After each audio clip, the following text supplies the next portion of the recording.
এটা কি রিসর্ট নাকি কোনো villa? I have no doubt that is the most luxurious resort in Mandarmani, যেখানে থাকছে পুরো সি ফেসিং রুম, রিসর্ট থেকে বেরোলি প্রাইভেট সি বিচ, আর রাতের বেলায় সমুদ্রের পাশে এরকম রিল্যাক্সমেন্ট করার জায়গা, যেখানে তোমরা সবাই মিলে একটা দারুণ আড্ডা জমাতে পারবে। হে এভরিওয়ান, আমি মৌমিতা, আর অ্যাজ এ বেঙ্গলি আমার কাছে সি বিচ মানেই মন্দারমণি।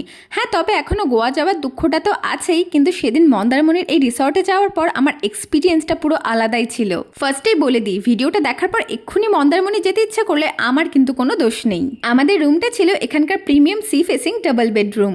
এছাড়াও তোমরা এখানে ডিলাক্স সুইট রুম থেকে শুরু করে কটেজ অপশনসও পেয়ে যাবে। রুমের অ্যামিনিটিস থেকে বাথরুম সবকিছুই পুরো লাক্সুরিয়াস। সাথে থাকছে এইরকম একটা সি ভিউইং ব্যালকনি, যেখানে একবার দাঁড়ালে আর ঘরে ঢুকতে ইচ্ছে করবে না। বাট আমি সব থেকে বেশি এক্সাইটেড ছিলাম সুইমিং পুলের জন্য। লিটারালি 2 থেকে আড়াই ঘন্টা তো আমি সুইমিং পুলেই কাটিয়েছি। Also they have their in house cafes and restaurant, যেটার অ্যাক্সেস তোমরা সুইমিং পুল থেকেই পেয়ে যাবে। এরপর পুরো বিকেলটাই কেটে গেল সমুদ্রের পাড়ে ঘোরাঘুরি আর ফটো সেশন কমপ্লিট করতে করতে।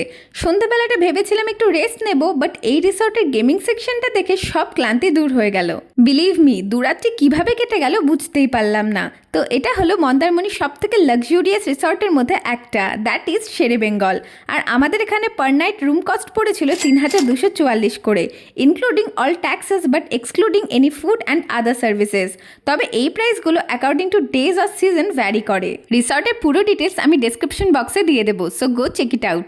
বাকি মন্দারমণিতে আর কী ঘোরার জায়গা আছে সেটা জানতে হলে subscribe and follow the explorer buddies. তাহলে এরকম বসে বসে শুধু রিলস দেখলে হবে? ফ্রেন্ডসদের নিয়ে একটা তো প্ল্যান বানাও, কারণ